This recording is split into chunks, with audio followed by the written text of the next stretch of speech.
Guess I'm opening this thing up. All right, Travis DeCuire speaking. How you guys doing? Rough night for the Grizz.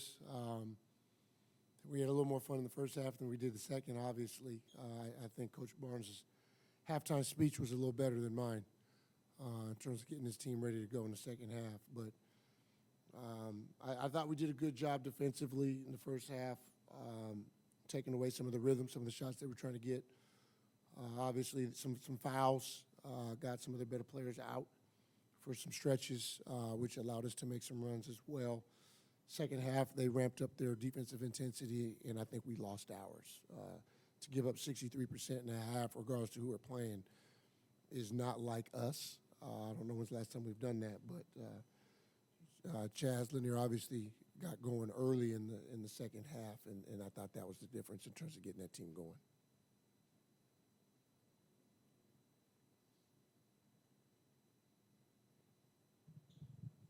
What was Money able to do, especially in the first half there where the game was really tight for a while? Money's good at making plays, whether it's in a ball screen or in space. I think he generates offense for us in a lot of ways. Tonight he scored the ball, he made shots. But there's times when he's creating shots for others as well. We just did not have a great shooting night. So, he felt he needed to score more for us to stay in the game, which was true. Coach, obviously a really nice job defensively in the first half. What adjustments did you make to get the defense going after a strong Tennessee start to come out of the gate? Our biggest thing was beat screens. Coach Barnes still plays a style of basketball that I believe in. A lot of people call it old school, where you set a lot of screens away from the ball for shooters. And from watching them in film, we just saw that they really read screens very well. So for us, our goal was to beat the screens, to get through them and not require a bunch of help. And I thought we did a good job of that in the first half. As fatigue set in, foul set in, I think we just did not execute that as well in the second. From a matchup standpoint, what makes Igor Milich so difficult to scout and then also to execute against in a game? Well, he wasn't difficult to scout. We knew he made over 100 threes at his previous school, but he hadn't been shooting threes, or at least not very many. And so they hadn't really been catering to that. Obviously, they made some adjustments. They watched us defensively and saw how aggressive we are in the ball screens. So they were looking for that early in the half. And then he got open for some drop-offs and lobs out of the ball screen coverage.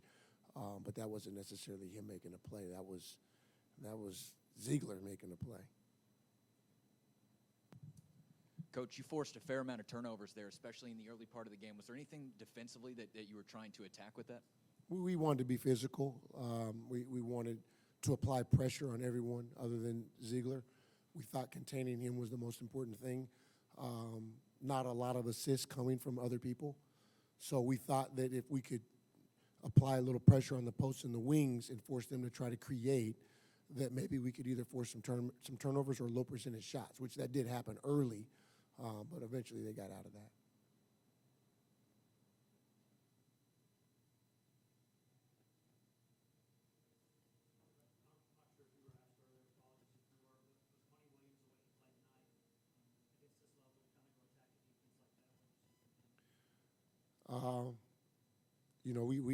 We got a little taste of that last year. He only played 12 games last year, but his best games were Houston, Nevada.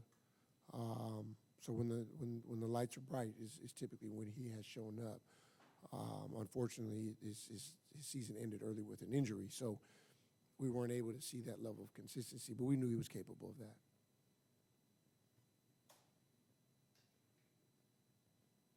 All right. Everybody have a good rest of your week.